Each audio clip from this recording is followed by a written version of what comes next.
अनुपमा का आज का एपिसोड बहुत ही इंटरेस्टिंग होने वाला है। अनुपमा के आज के एपिसोड में देविका विनराज से पूछती है कि तुमने और काव्य ने मिलकर अनुपमा के साथ क्या किया। वो उसे बताती है कि जब मैं अनुपमा के रूम में आ रही थी उस वक्त मैंने काव्य को टेंशन में वहाँ से भागते हुए देखा, और वो उसे बताती है कि मुझे काव्य की इयरिंग वहीं से मिली जिस कमरे में अनुपमा बेहोश हुई थी। और कहती है कि पहले मुझे शक था, मुझे यकीन है कि अनुपमा ने तुम्हें और काव्य को रंगे हाथों पकड़ लिया था, तभी वो बेहोश हुई।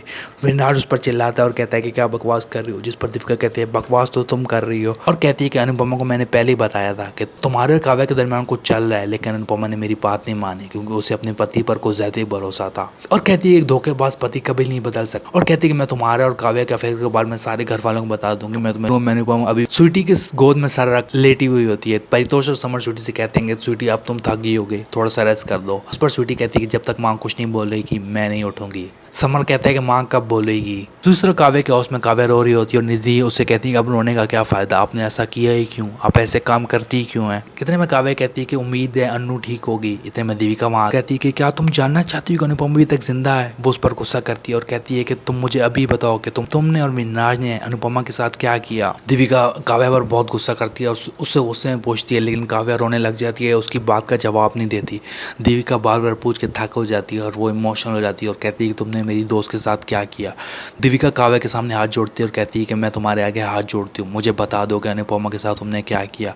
डॉक्टर को उसे ट्रीट करने में आसानी होगी। निधि भी यही कहती है कि बता दें वहाँ पर क्या हुआ। काव्या कमज़ोर पड़ जाती है और सब कुछ सच से बता देती है। काव्या कहती है कि मैं और विनराज रोमांस कर रहे थे, इतने में अनुपमा वहाँ आ गई। अनुपमा ने हम दोनों को देख लिया, वो देखकर वो बेहोश हो गए। इतने में देविका गुस्से में आ जाती है, उस पर चिल्लाती है, कहती है कि तुम अनुपमा के शादी के दिन उसके पति के साथ सो गई, तुम कितनी बेशर्म हो, तुम ऐसा कैसे कर सकती हो।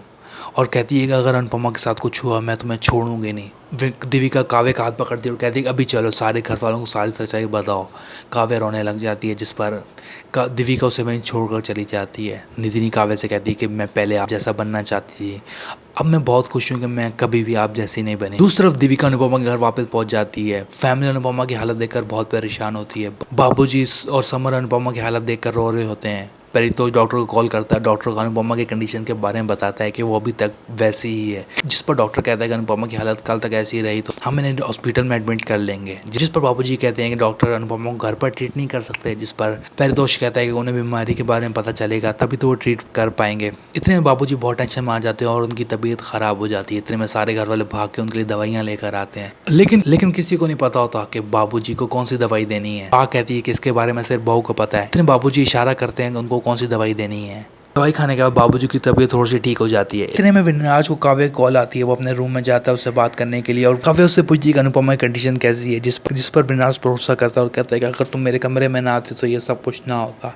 इतने में काव्य उससे बताती है कि मुझे देविका को सारी सच्चाई बतानी पड़ी। विनराज गुस्से में आ जाता है और कहता है कि तुम ऐसा कैसे कर सकते हो, पहले तुमने निधिनी को बताया, फिर परितोष को बताया, फिर देविका को बताया, अब आके मेरे घर वालों को भी बता दो। और वो उससे कहता है कि देविका कोई परितोष नहीं है, वो चुप नहीं रहेगी और वो सारे घर वालों को बता देगी। उसी वक्त वहाँ देविका आ जाती है और कहती है कि हाँ मैं सारे घर वालों को जरूर बताऊंगी। फिर मैं देविका विनराज पर चिल्लाती हूँ, कहती है तुम कितने बेशर्म हो, तुम्हारी बीवी की हालत क्या है और तुम अभी अपनी गर्लफ्रेंड से वीडियो चैट कर रहे हो विनराज पर। इतने में विनराज देविका पर चिल्लाकर उस पर शट अप होने के लिए कहता है, लेकिन देविका भी उस पर चिल्लाती है, कहती है कि तुम मेरे सामने मत बोलो, मैं कोई अनुपमा नहीं हूँ, मैं तुम्हें छोड़ूंगी नहीं, मैं तुम्हें और काव्य को जेल में पहुंचवा कर रहूंगी। ये कहकर देविका वहां से चली जाती है। दूसरी तरफ बा बहुत इमोशनल होती है और उन्हें अनुपमा हर जगह नजर आ रही होती है। अनुपमा की हालत देखकर तोशु, बाबूजी, मामा जी, समर सब रो रहे होते हैं। अगले एपिसोड में अनुपमा को होश आ जाती है। विनराज अनुपमा को बताता है कि जो कुछ तुमने देखा वो सच नहीं है, जिस पर अनुपमा कहती है कि मैंने आप पर 25 साल तक भरोसा किया, अब और नहीं। जिस पर विनराज कहता है क्या तुम मुझसे डिवोर्स लोगी, जिस पर अनुपमा कहती है मैं डिसाइड करूंगी कि मैं इस घर में रहूंगी या नहीं। इतने में अनुपमा विनराज को कमरे से बाहर निकाल कर दरवाज़ा बंद कर देती है।